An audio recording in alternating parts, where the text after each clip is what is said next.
So this next part is the part that I think I struggled the most with getting a handle on.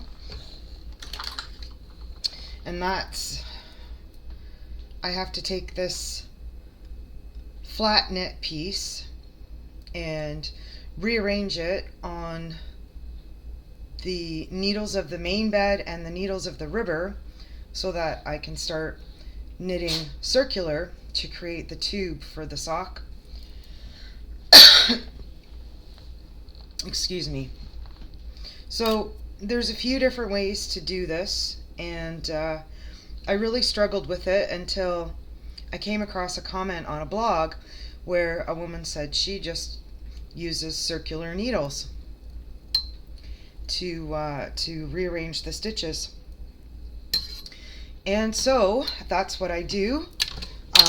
So far it's the only method that has worked for me and allowed me to move the stitches around without making a mangled mess of what's already knit.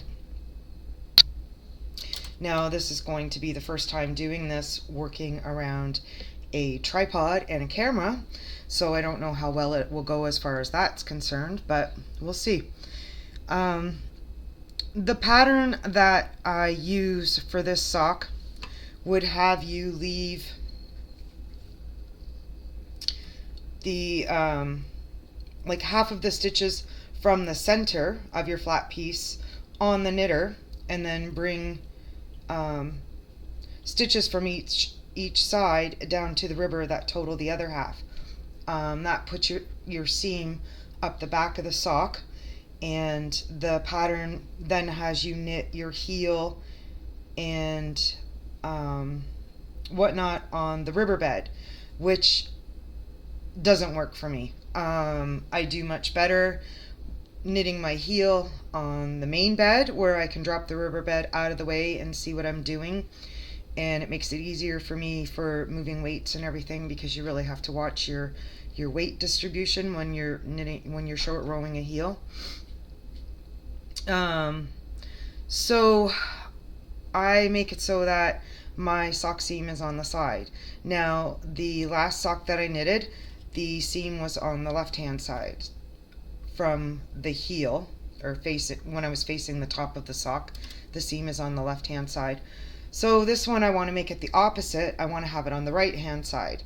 Something that is very important to keep in mind is which direction your last row of stitches went in, so that once you have your rib reconfigured so that you can knit circular, you're going to keep your yarn moving in the same direction around your sock as it was already. Something else to consider is the last sock I knitted,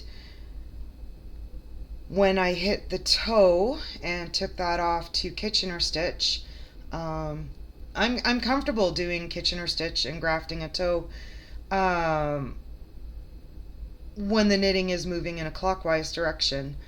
When it's moving in a counterclockwise direction, and I'm also trying to follow right-handed tutorials as a left-handed person, it gets a little awkward.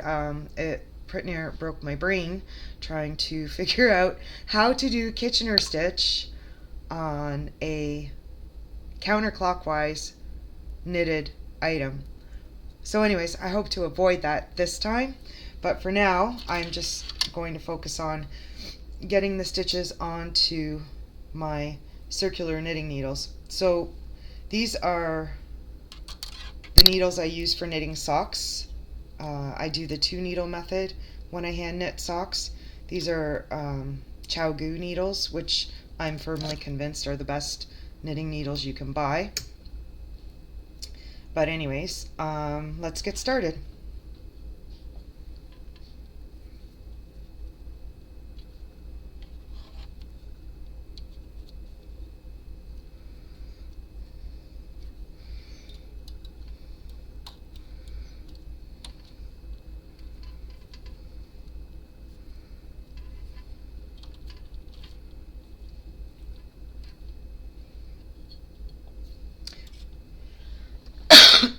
sorry. And the thing I forgot is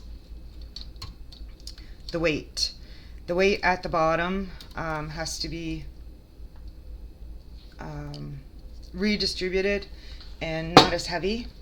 And of course, we can't leave the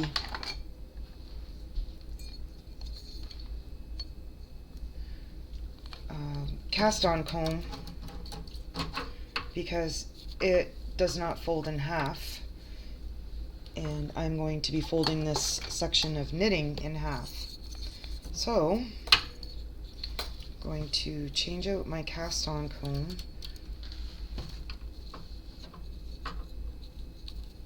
for these.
So one other thing to mention is I like to start at just to the one side of 0.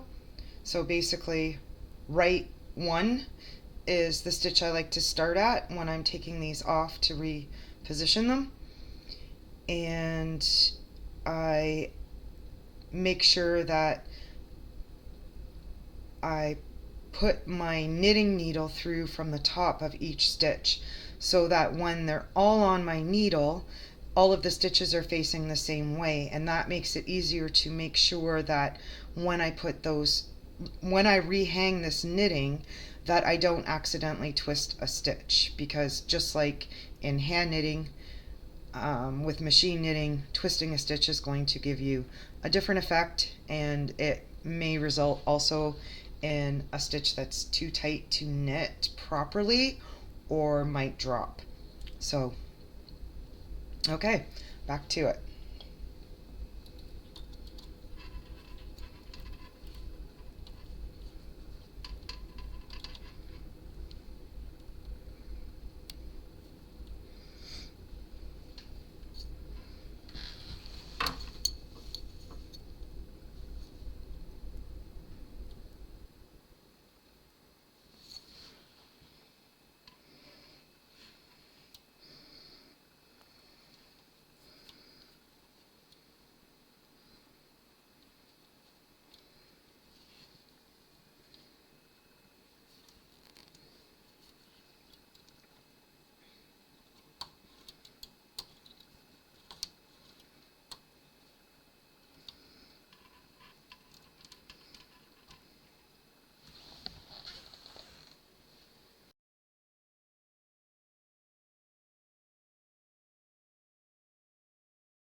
So now that I've got everything onto my 2 circular needles, it's time to put it back on the beds.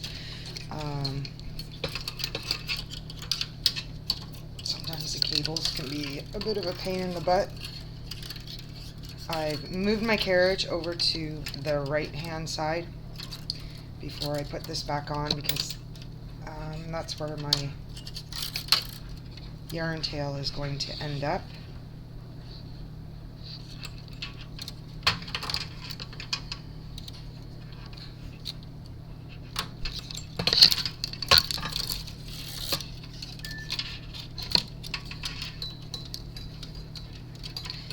And I fold it in half, and that one row I knitted after the ribbing, the purl bumps from that need to be facing the inside. That would be like the wrong side of the sock. And there should be, one of these needles should have an extra stitch on it. 6, 8, 10.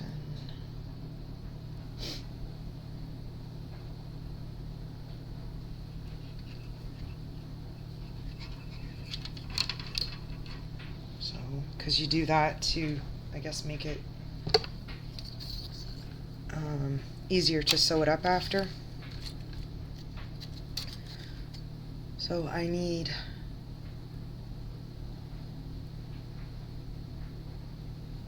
36 stitches on each bed. Ouch.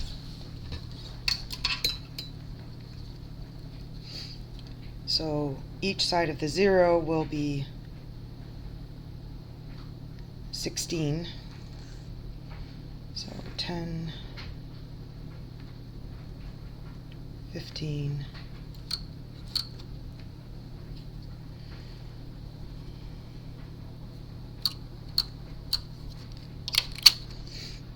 and I push all the other needles out of work.